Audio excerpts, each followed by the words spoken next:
My favorite part of making beats has always been doing the drums. With all the years I've been producing and all the songs I've worked on, I picked up a lot of cool tricks and techniques I want to share with you guys. The very first thing to keep in mind, you have to be using good drum sounds. Some of my students will send some beats that could have potential, but the drums sound weak and they just aren't as effective as they should be. I always go for the iconic drum kit. All 80 sounds in there are mixed perfectly so my beats hit every time.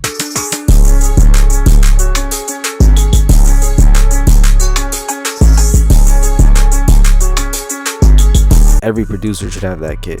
Links down below for you. First technique I'm going to be showing you guys is all about 808 patterns. They're like the heartbeat of the music. Now I feel like at least 8 out of 10 producers probably ignore this trick. So here's a beat I made the other day. Let's take a listen and focus on that 808 pattern.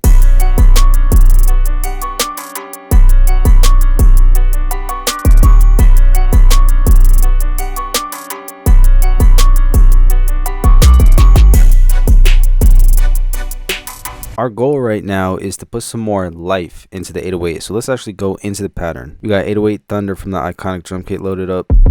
Honestly, one of the most powerful 808s. Here's the pattern.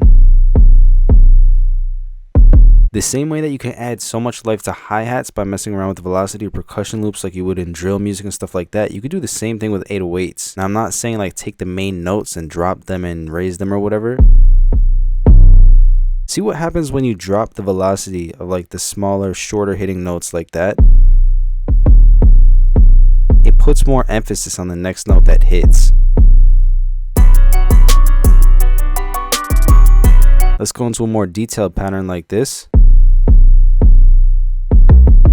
So by lowering the velocity of this B note right here, it's going to put so much more emphasis and power behind this B up top. So now I want to put some more emphasis on the E note right here. I'll drop this B right here down in velocity a little bit. Because your ears can detect that. They detect that something's not playing at a super loud volume, but then the next one is much louder. You're kind of tricking yourself to make the beat sound even more powerful.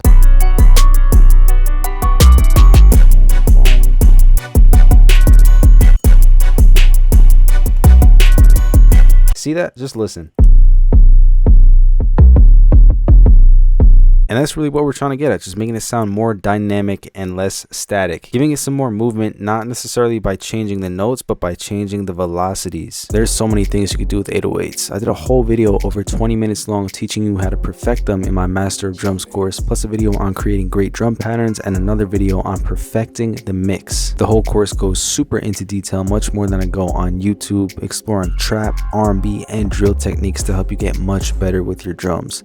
Use code TAKE10 for a special discount. Links down below for you. For trick number 2, we're going to be focusing on hi-hats. This is something I do to add more power to a beat drop, and it's really easy. Alright, so we're back with another beat that I did. We have this 4-bar intro thing right here, and I want to transition into the hook that's hitting right here.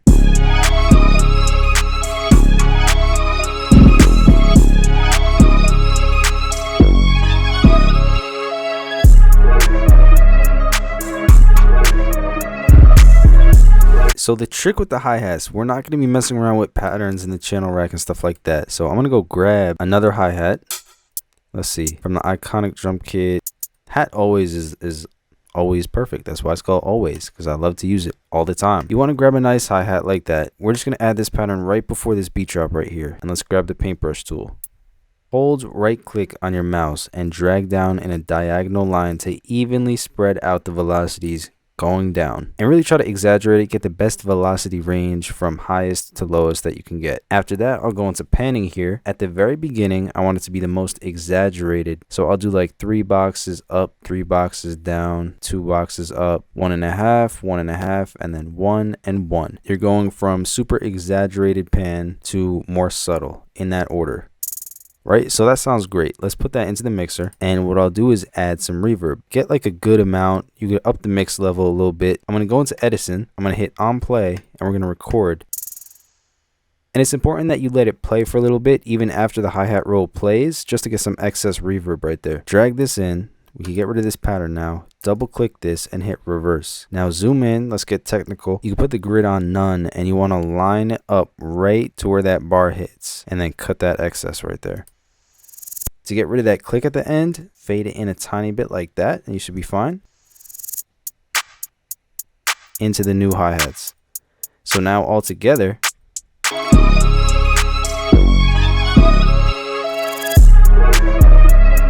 have a cool transition sound that you just made from scratch. You want to make it sound more interesting, double click into the pattern, hit this lever thing right here, add some stereo delay, lower the volume a little bit. Just another cool little tool to add more emphasis to when the beat comes in. It's cool how you can take hi-hats and turn them into FX with some sound design.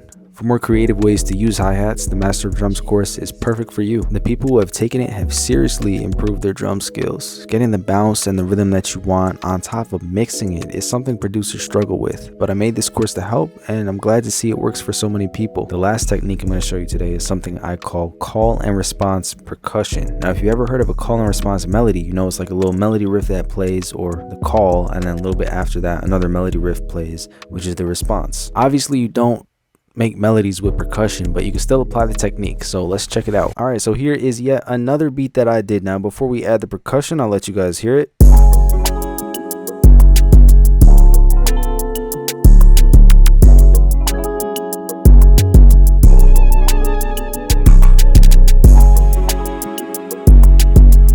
Lot of space to add some fire percussion, and of course I'm going to the iconic drum kit for it. Links down below once again for you. Of all the percussion in here, I can't even pick a favorite unless it's perk favorite, of course. Like I said with the call and response melody, you want to play something in the beginning and then play a response to it a little bit later. What if I could do a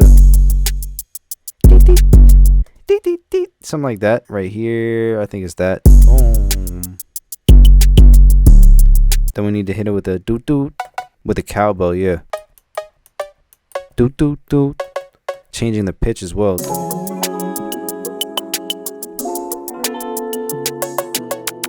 So my favorite perk here is the call, and the cowbell is the response. They're playing the same exact pattern at the same exact time. They're just a bar separated. I'll play as the same pattern hitting twice, and you'll see it's not as interesting.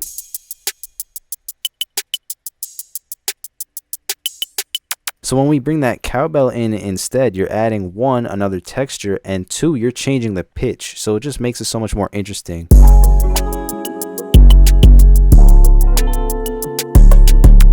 It's such a subtle trick, but I love to do it. Let's try to come up with another example. Let me see.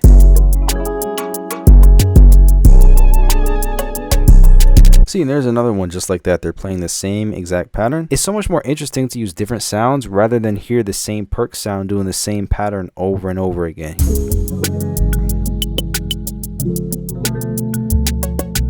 As you could tell, I clearly like percussion, so I have a wide variety of perk sounds right here in the iconic drum kit. I love to use them in every beat. So there's 3 tricks to make your drums more interesting. Now to really get to that next level and improve as a producer, it's important to take that time to learn the things you don't know. Master of Drums puts all that information together for you in a course just over an hour. You learn the most important skills to use 808s, create unique patterns, and get a great mix every time. Link down below along with the iconic drum kit. Use code TAKE10 for a little discount. Thank you all so much for watching. Like the video, let me know what you want to see on the channel. This is Chambers, and I'll see you in the next one. Peace.